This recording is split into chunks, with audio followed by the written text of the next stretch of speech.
بسم الله الرحمن الرحيم.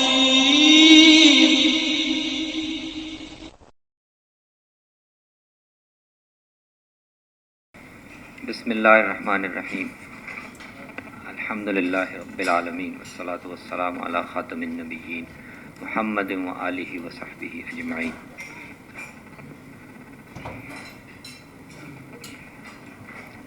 منتظمین کے اور شرکاء کے ایک رسمی شکریہ کے ساتھ میں وقت کے اختصار کو ملحوظ رکھتے ہوئے براہ راست موضوع پر کچھ گزارشات کی ابتدا کرتا ہوں. اس سیشن کے لیے عنوان تو ایک کتاب کا اور اس کتاب میں جو نتائج فکر پیش کیے گئے ہیں ان کا جائزہ پیش کرنا ہے، لیکن بنیادی طور پر جو جس مسئلے پر غور کرنا یا اس کی طرف غور و فکر کی طرف متوجہ کرنا مقصود ہے، وہ ظاہر بات ہے اس کتاب میں زیر بحث سوال ہے. کتاب کا مطالعہ یا کتاب کا ریویو اصل مقصد نہیں ہے.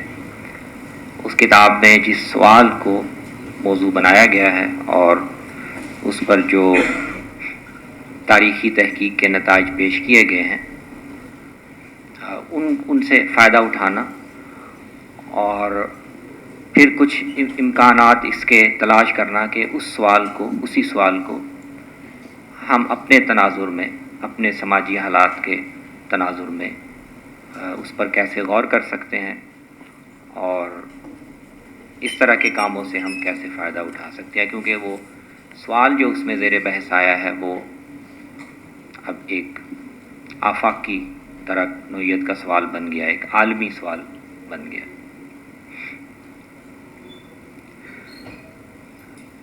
کتاب کا ایک مختصر سا تعارف میں پیش کر دیتا ہوں. یہ ایک کینیڈین فلسفی ہیں چارلس ٹیلرز، جو اس وقت کافی معمر بھی ہیں اور ایک معروف نام ہے. یہ ان کی 2007 میں کتاب پہلی مرتبہ سامنے آئی تھی اور اس میں بنیادی طور پر وہ تو مغربی معاشروں میں، مغربی سماجی علوم میں جو ایک بہت اہم سوال زیر بحث ہے اور اس پر مختلف طرح کے نظریات پیش کیے جاتے ہیں، توجیہات پیش کی جاتی ہیں، اس پوری بحث کا انہوں نے ایک تنقیدی مطالعہ کیا اور جو مروج نظریے ہیں ان پر کچھ اہم سوالات اٹھائے ہیں اور پھر تاریخ کے اور تاریخی بحثوں کے اپنے مطالعے سے انہوں نے ایک متبادل تفہیم اس کی پیش کی ہے، ایک متبادل نظریہ پیش کیا. سوال یہ ہے کہ ہم آج ایک مغربی معاشروں میں ایک سیکولر عہد میں، سیکولر دور میں رہتے ہیں، لیکن یہی معاشرے، یہی تہذیب ہمیشہ سے سیکولر نہیں تھی. یہ ایک مذہبی معاشرہ تھا، مذہبی تہذیب تھی. مسیحیت کے ساتھ مسیحیت پر استوار اور مسیحی عقائد پر قائم ایک تہذیب تھی. کوئی زیادہ لمبا عرصہ اس پر نہیں گزرا کہ جب یہی معاشرے مسیحیت کا ایک پوری دنیا میں مرکز مانے جاتے تھے، مسیحی مذہب کو قوت اور سہارا فراہم کرنے والے معاشرے سمجھے جاتے تھے. تو لیکن آج وہی معاشرے وہ ایک سیکولر معاشرے بن چکے ہیں. تو یہ انتقال یا یہ تبدیلی کیسے ممکن ہوئی؟